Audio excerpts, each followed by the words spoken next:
প্রথম মুয়াজ্জিন কে? হযরত বেলাল রাদিয়াল্লাহু তাআলা আনহু। আসসালামু আলাইকুম।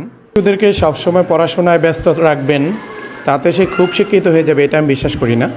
ওদেরকে মাঝে মাঝে আনন্দদায়ক কিছু শিক্ষার সাথে অংশগ্রহণ করবেন যেটা সিলেবাসের বাইরে, তাহলে ওরা আনন্দের সাথে বিদ্যালয়ে থাকবে। শিক্ষক এবং ছাত্রের মধ্যে বন্ধুসুলভ আচরণটা খুব জরুরি। আমার এই প্রচেষ্টাকে হয়তো কেউ বিভিন্নভাবে কমেন্ট করবেন, আমার তাতে কিছু আসে যায় না। আমার উদ্দেশ্য একটাই, শিশুরা বিদ্যালয়কে আনন্দের সাথে গ্রহণ করবে। ধন্যবাদ। ভোলা জেলার পূর্ব নাম কী ছিল?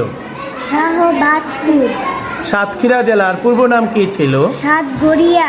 সেন্ট মার্টিন দ্বীপের পূর্ব নাম কি? Narikel Jinjira. Thank you very much. Padma নদীর পূর্ব নাম কি? তিপ্তিনাশা। যমুনা নদীর পূর্ব নাম কি ছিল? জুনাই। কক্সবাজার জেলার পূর্ব নাম কি ছিল? পালকিন। Very good. আচ্ছা তুমি বলো, কুমিল্লা জেলার পূর্ব নাম কি ছিল? ত্রিপুরা। কুষ্টিয়া জেলার পূর্ব নাম কি? নদিয়া। বরিশাল জেলার পূর্ব নাম কি? চন্দ্রদ্বীপ। Very very good. তোমাদের সবার জন্য জোরে, ওদের জন্য জোরে একটা হাততালি।